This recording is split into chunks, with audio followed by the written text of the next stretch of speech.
ओम श्री गुरुभ्यो नमः। वेदांत गुरुजी चैनल में आप सभी का स्वागत है।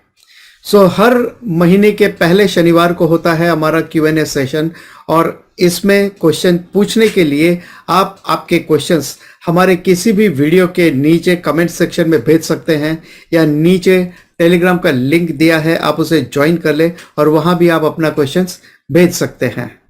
आज का सेशन बहुत ही इंपॉर्टेंट होने वाला है क्योंकि यहाँ कुछ टर्म्स हैं, वैदिक टर्म्स हैं जो बहुत ही इंपॉर्टेंट टर्म्स है और जिसको समझना बहुत ज़रूरी है। जैसे जीव, जीवात्मा क्या है, आत्मा, परमात्मा क्या है, ब्रह्मन क्या है, तो ये शब्दों के क्या अर्थ है और कहाँ कैसे प्रयोग किया जाता है। उसके अलावा ईश्वर क्या है, क्या ईश्वर और ब्रह्म एक है, अलग है, तो ईश्वर क्या है, और माया और मिथ्या का क्या रोल है इस पूरे क्रिएशन में या ईश्वर के साथ में। ये कुछ इंपॉर्टेंट टर्म्स है वेदांत को समझने के लिए। इन इंपॉर्टेंट टर्म्स को आज हम समझने का प्रयास करेंगे इस सेशन में। Let us start today's session with prayer. ओम सहनाववतु सहनौ भुनक्तु सह वीर्यं करवावहै तेजस्विनावधीतमस्तु मा विद्विषावहै। ओम शांति शांति शांति ही। ओम तत्सत। इस प्रेयर का भावार्थ अगर आपको जानना है तो इसका वीडियो ऑलरेडी अपलोड हो चुका है रिसेंटली। अगर आपने नहीं देखा है तो वो उसका लिंक आपको यहाँ ऊपर मिल जाएगा, आप वो चेक कर सकते हैं। Late us start with first question. जीव क्या है, जीवात्मा क्या है? क्या इन दोनों में कुछ भेद है या क्या है जीव और जीवात्मा? जीव यानी जीवति इति जीवः, वो हर प्राणधारी यानी जिसमें प्राणास होते हैं वो प्राणधारी जो है वो जीव है। और इन अदर वर्ड्स और सिंपल वर्ड्स में एवरी लिविंग बीइंग, चाहे वो बैक्टीरिया है, ह्यूमन बीइंग है, कोई भी है, वो जीव है। अब जो जीव है उसमें दो चीजों का कॉम्बिनेशन आता है या वो कंफ्यूजन है उन दो चीजों के मिक्सचर का। एक है आत्मा और दूसरी है अनात्मा। तो एक है चेतन और दूसरा है जड़। तो कंफ्यूजन क्या है कि उस जड़ को चेतन के साथ होने से और चेतन की वजह से, उसमें चेतना होने से, उसकी एक्टिविटी होने से हमने जड़ को ही चेतन समझ लिया है और ये दोनों का मिक्सचर होने की वजह से हमारे लाइफ में सारी प्रॉब्लम्स हो रही है। जड़ यानी इनर्ट, और ये इनर्ट है हमारा शरीर, मन, बुद्धि, इंद्रियां वगैरह। और कॉन्शियसनेस या चेतन या चैतन्य शक्ति या आत्मा, दीज आर ऑल सिनोनिम्स। ये दोनों के कॉम्बिनेशन से है जीवात्मा। जब ये आत्मा शरीर, मन, बुद्धि, इंद्रियों से बाधित होकर, कंडीशनड होकर एक जीवात्मा के रूप में प्रकट होता है तो हम उसे कहते हैं कंडीशनड कॉन्शियसनेस या चिदाभासा या जीवात्मा। वास्तव में जीवात्मा जो है वो केवल आत्मा ही है, लेकिन उस मिक्सचर की वजह से हम कंफ्यूज हो गए हैं और वो एक इरोनियस अंडरस्टैंडिंग है कि जो जड़म है उसको भी हमने आत्मा, कॉन्शियसनेस, प्योर कॉन्शियसनेस, शुद्ध आत्मा मान लिया है। These are all synonyms. Exactly जिस तरह से एक बल्ब है जो रोशनी देता है, लेकिन वो बल्ब आपको तब तक रोशनी नहीं दे सकता जब तक इलेक्ट्रिसिटी नहीं है। तो बल्ब अपने आप में इनर्ट है, वो रोशनी देने की कैपेसिटी नहीं है, लेकिन इलेक्ट्रिसिटी होने की वजह से वो प्रज्वलित होता है, वो रोशनी देता है। उसी तरह रेफ्रिजरेटर है, माइक्रोवेव ओवन है, इलेक्ट्रिसिटी की वजह से वो अपना काम कर सकते हैं। उनके जो गुण धर्म है वो एक्सप्रेस होते हैं बिकॉज ऑफ द इलेक्ट्रिसिटी। तो उसी तरह से आत्मा मैनिफेस्ट थ्रू अनात्मा। अब सवाल ये उठता है कि ये अनात्मा क्या है? व्हाट इज अनात्मा? अब यहां पे तीन बातें हैं। ये तीनों पॉइंट जो है अपने आप में एक बहुत बड़ा टॉपिक है, हम केवल संक्षिप्त में इसके बारे में बात करेंगे। अनात्मा क्या है? सबसे पहले शरीर त्रयम, थ्री फोल्ड शरीर, वो क्या है? स्थूल, सूक्ष्म, कारण शरीर। दूसरा है अवस्था त्रयम, थ्री फोल्ड अवस्थाएं, थ्री स्टेट्स ऑफ कॉन्शियसनेस, और वो क्या है? वेकिंग, ड्रीम, डीप स्लीप, जागरूक अवस्था, स्वप्न अवस्था और सुषुप्ति अवस्था। तीसरा है पंचकोश, यानी 5 कोशास जो है, और वो पंचकोशा क्या है? पहला है जो बाहरी लेयर है उसे हम कहते हैं अन्नमय कोशा। उसके बाद में है प्राणमय कोशा जो उससे थोड़ा सटलर है, सूक्ष्मतर है। उससे सूक्ष्मतर है मनोमय कोशा, और उससे सूक्ष्म है विज्ञानमय कोशा, और उससे भी सूक्ष्म है आनंदमय कोशा यानी कारण शरीर। तो अगर आप देखो 3 शरीरस जो है, शरीर त्रयम और पंचकोशा, ये कनेक्टेड है, ये लगभग एक जैसे। शरीर त्रयम को ही अगर आप और फर्दर डिवाइड करते हो तो पंचकोशा के रूप में आप डिवाइड कर सकते हैं उसको।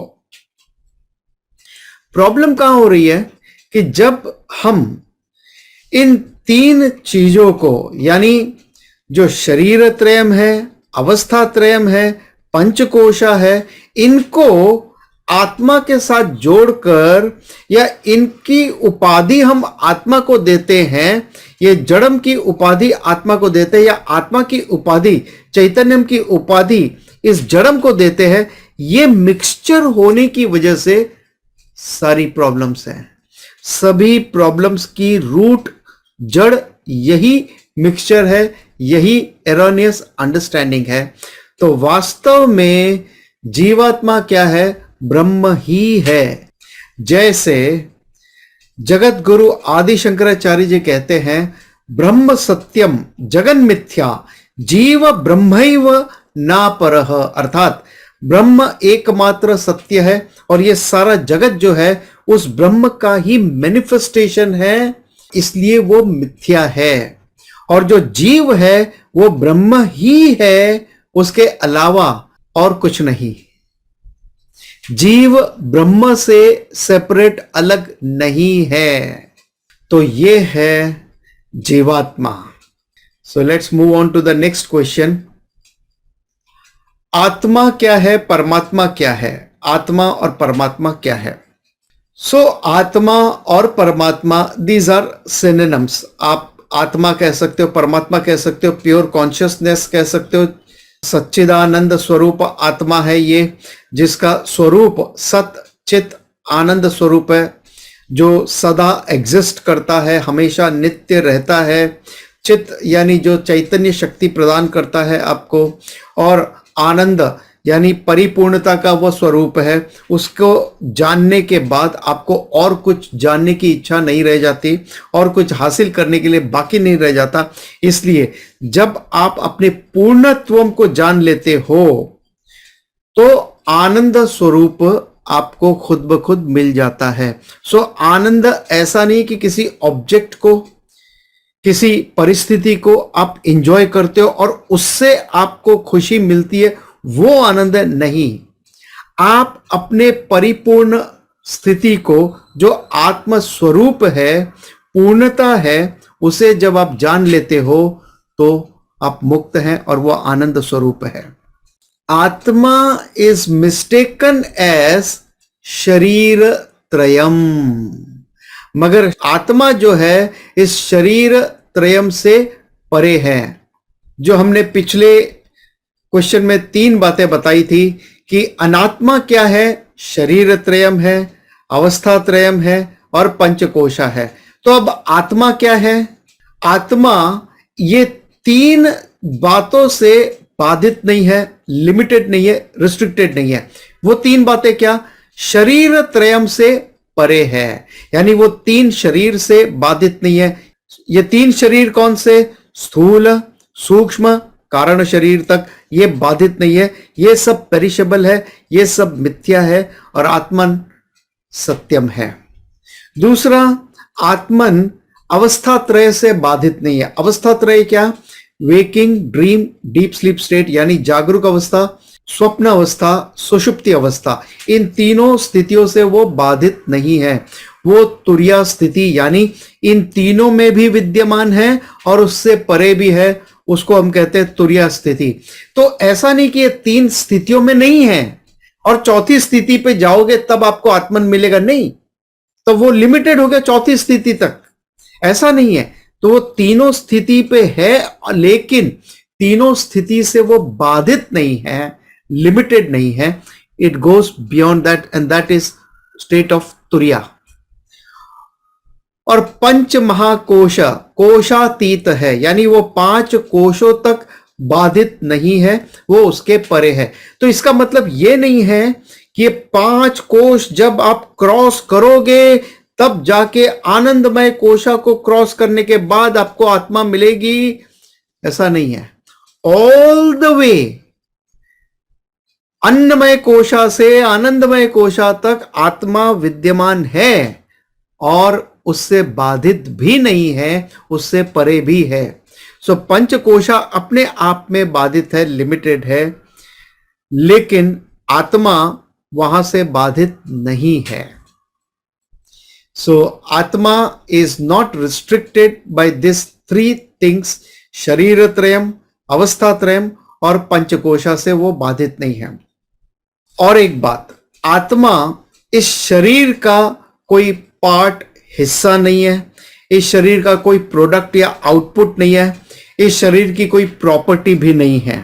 आत्मा इस शरीर से बाधित नहीं है, यानी ये शरीर की अपनी बाउंड्री है। कोई कहते हैं कि छोटे शरीर में छोटी आत्मा, बड़े शरीर में बड़ी आत्मा, ऐसा कुछ नहीं है। आत्मा निराकार है, अरूप है, उसका ना कोई आकार है ना कोई रूप है, उसकी कोई बाउंड्री नहीं है। सो जब बॉडी, शरीर का अंत होता है तो क्या आत्मा मर जाती है? नहीं, आत्मा का अंत नहीं होता, वो सदा रहती है। और आत्मा स्वतंत्र है, इंडिपेंडेंट है, बॉडी से बाधित नहीं है, बॉडी के ऊपर डिपेंडेंट नहीं है, जबकि बॉडी डिपेंडेंट है।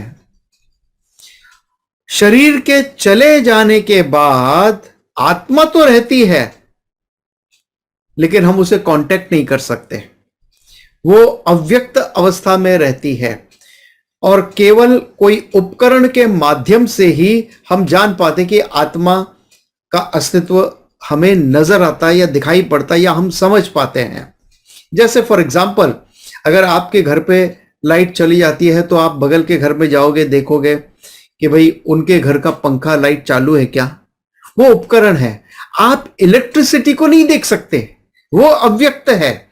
लेकिन जब आप ये देखते हो कि हमारे घर पे पंखा नहीं चल रहा है, लाइट नहीं चल रही है, एसी नहीं चल रहा है, फ्रिज नहीं चल रहा है, या इस तरह के उपकरण नहीं चल रहे हैं और सारे उपकरण हमारे घर के नहीं चल रहे हैं, तो क्या लाइट चली गई है?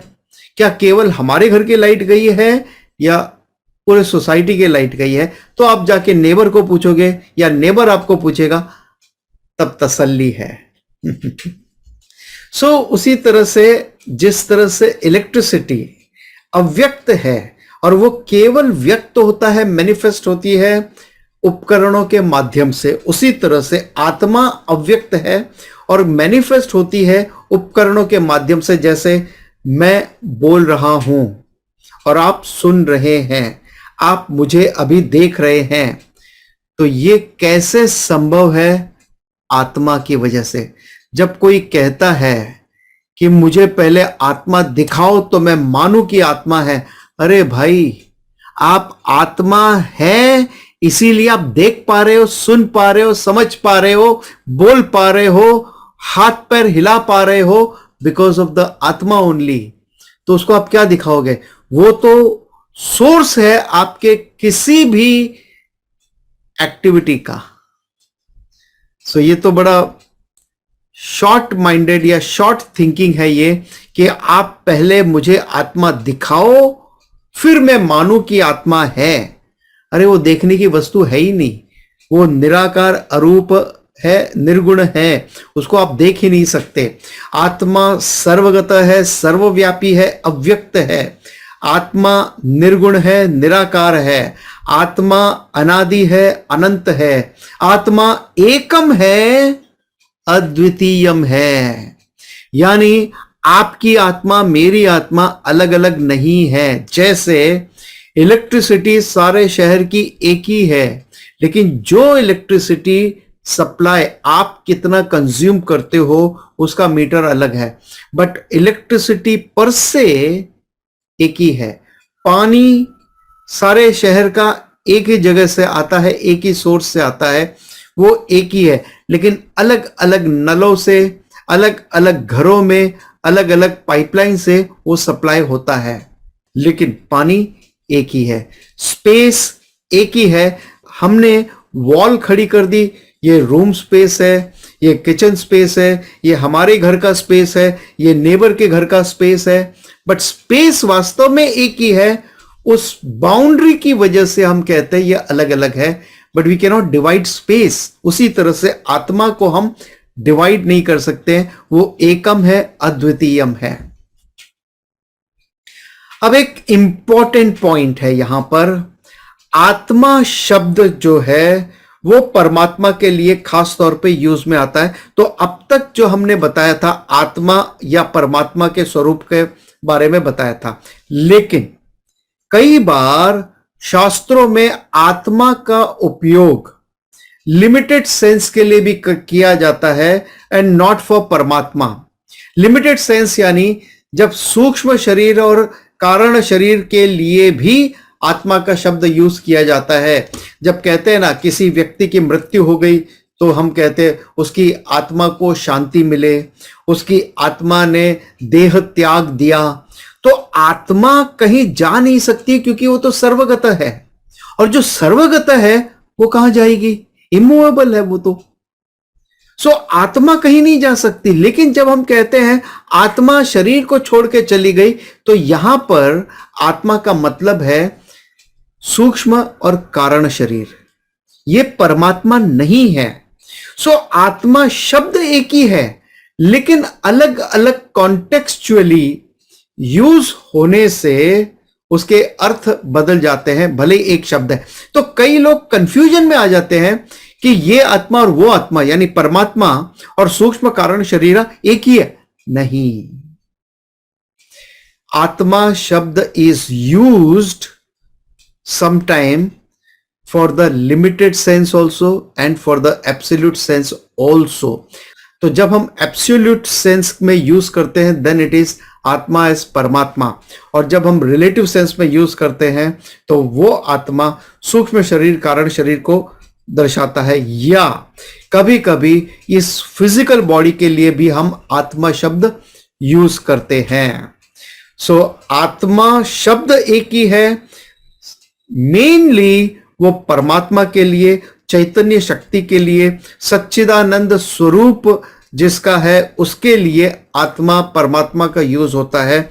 बट सम टाइम आत्मा का यूज रिलेटिव सेंस यानी सूक्ष्म कारण शरीर के लिए भी होता है। जैसे मृत्यु के पश्चात हम कहते हैं उसकी आत्मा चली गई, या स्थूल शरीर के लिए भी किया जाता है, यह आत्मा के लिए। तो इस तरह से आत्मा का यूज कॉन्टेक्सचुअली अलग हो सकता है। So we have to understand किस कॉन्टेक्स्ट में क्या कहा गया है और किस तरह से उसका यूज किया है। सो हमें इसमें कंफ्यूज नहीं होना है। एब्सोल्यूट सेंस परमात्मा और रिलेटिव सेंस आत्मा, शरीर मन बुद्धि में कंफ्यूजन नहीं होना चाहिए। आत्मा का एक और शब्द है आत्मन, या ब्रह्म भी कह सकते हो, ब्रह्मन भी कह सकते हो। सो अब आत्मा और ब्रह्म में क्या डिफरेंस है? दोनों एक ही है, लेकिन जब हम व्यष्टि पॉइंट ऑफ व्यू से देखते हैं यानी इंडिविजुअल के पॉइंट ऑफ व्यू से देखते हैं तो हम वर्ड यूज करते हैं आत्मा। वही जब हम मैक्रोकॉस्मिक या समष्टि पॉइंट ऑफ व्यू से, पूरे यूनिवर्स, पूरे ब्रह्मांड के पॉइंट ऑफ व्यू से जब हम चैतन्य सच्चिदानंद स्वरूप को हम यूज करते हैं तो हम यूज करते हैं ब्रह्म या ब्रह्मन। सो दोनों एक ही है। यूसेज या तो व्यष्टि के लिए होता है, इंडिविजुअल लेवल पे होता है, या समष्टि लेवल पे होता है। तो हम उसे कहते हैं आत्मा व्यष्टि लेवल पे और समष्टि लेवल पे ब्रह्मन। So let's conclude with today's session with this question. और अगर आपके इस तरह के और भी कुछ क्वेश्चंस हैं तो आप नीचे कमेंट सेक्शन में लिख सकते हैं, और ये आपको वीडियो पसंद आता है तो आप दूसरों के साथ शेयर कर सकते हैं, लाइक कर सकते हैं, सब्सक्राइब कर सकते हैं वेदांत गुरुजी चैनल को। और इसके अलावा वेदांत शास्त्र को ऑथेंटिक रूप से, ट्रेडिशनल रूप से समझने के लिए आप वेदांत गुरुजी चैनल को सब्सक्राइब कर सकते हैं और हमारे साथ जुड़ सकते हैं। हमारे जो ऑनलाइन सेशंस होते हैं वो आप ज्वाइन कर सकते हैं। तो नीचे टेलीग्राम की लिंक दी है, आप उसे ज्वाइन करके तो आप हमें वहां पर ग्रुप में मैसेज भेज सकते हैं। You will get all the information there. और हर रविवार को सुबह 8 बजे होते हैं सुजाता जी के सेशन, जहां पे हम भगवत गीता को डिटेल में डिस्कस कर रहे हैं। इसी वेदांत गुरुजी चैनल पे लाइव होता है वो, तो आप देख सकते हैं हर रविवार को सुबह 8 बजे Bhagavad Gita by Sujata ji. So let's conclude with the prayer. ओम पूर्णमदः पूर्णमिदं पूर्णात् पूर्णमुदच्यते पूर्णस्य पूर्णमादाय पूर्णमेवावशिष्यते। ओम शांति शांति शांति। ओम तत्सत।